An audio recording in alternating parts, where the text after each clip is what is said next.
மக்களை யூடியூபில் ஒரு சிறிய நிகழ்ச்சியை பார்த்தேன். அதாவது ஒரு மான் தனது வயிற்றில், அதாவது பிரெக்னன்ட் குட்டியை சுமந்து கொண்டு செல்கின்றது.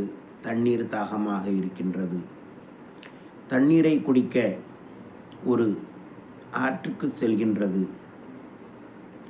ஆனால் பார்க்கும் பொழுது அந்த ஆற்றின் உள்ளே ஒரு முதலை இருக்கின்றது. ஆக தண்ணீர் குடிக்க முடியாது, அபாயம். இன்னொரு திசையை நோக்கி செல்லலாம் என்றால் அங்கே ஒரு லயன், அதாவது சிங்கம் இருக்கின்றது. அது இதை குறிபார்த்து கொண்டு இருக்கின்றது. இன்னொரு பக்கத்தில் செல்லலாம் என்றால் அங்கே அந்த காட்டில் தீப்பற்றி அந்த காடு எரிகின்றது. ஆகவே அங்கும் செல்ல முடியாது.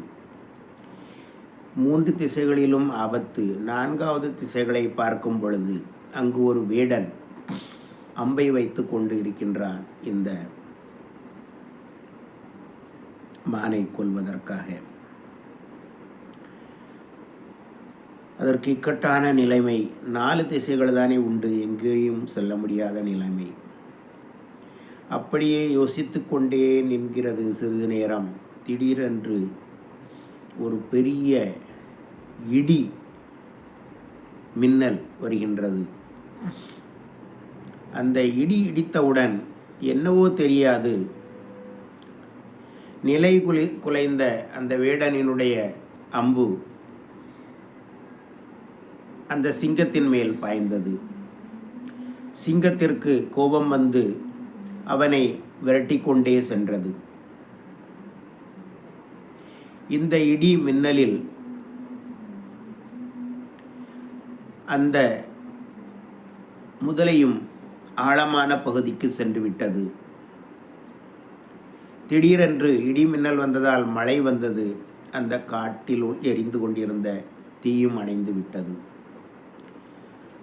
ஆகவே அந்த மான், தாகமாக இருக்கும் மான், ஆற்றில் போய் தண்ணீரை குடித்து அமைதியாக திரும்பி சென்றது.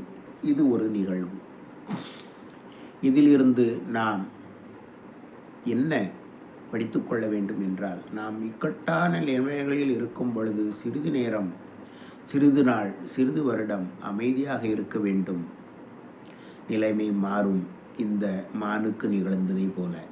ஆகவே இக்கட்டான நிலை வரும்போது வருந்த வேண்டாம் மக்களே, கவலைப்பட வேண்டாம்.